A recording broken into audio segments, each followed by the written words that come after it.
National ലീഗിൽ final നടന്നത് സ്പെയിനും പോർച്ചുഗലുമായിരുന്നു. അതിൽ ആദ്യം സ്പെയിൻ ഒരു ഗോളിൽ ലീഡിലായിരുന്നു. തിരിച്ച് നുനു മെൻഡസ് പോർച്ചുഗലിനെ സമനില പിടിപ്പിക്കുന്നു. വീണ്ടും ഒയാസബാഡിൻ്റെ ഒരു ഗോളിൽ സ്പെയിൻ ലീഡിലായി. സെക്കൻഡ് ഹാഫിന് ശേഷം ക്രിസ്ത്യാനോ റൊണാൾഡോ ഒരു ഗോളിട്ട് സമനില പിടിപ്പിച്ചു. പെനാൽറ്റി ഷൂട്ടൗട്ടിൽ മൊറാട്ടോയുടെ പെനാൽറ്റി ഡിയാഗോ കോസ്റ്റ സേവ് ചെയ്യുന്നു. അങ്ങനെ അവസാനത്തെ പെനാൽറ്റി റുബൻ നവാസ് ഗോൾ സ്കോറാക്കി പോർച്ചുഗലിനെ നാഷണൽ ലീഗ് ഫൈനലിൽ വിജയിപ്പിക്കുന്നു. നമുക്കറിയാം.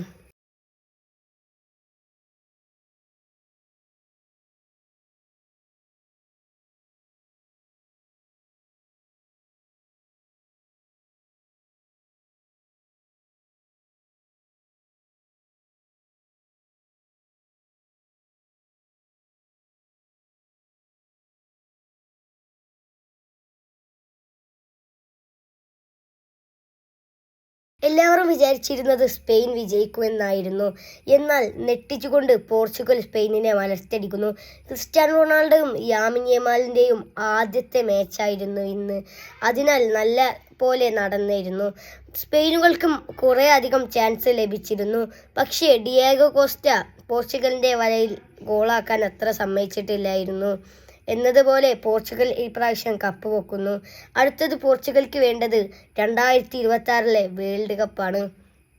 അത് പോർച്ചുഗൽ എന്തായാലും നേടാൻ സാധ്യതയുണ്ട്. നമുക്ക് നോക്കാം.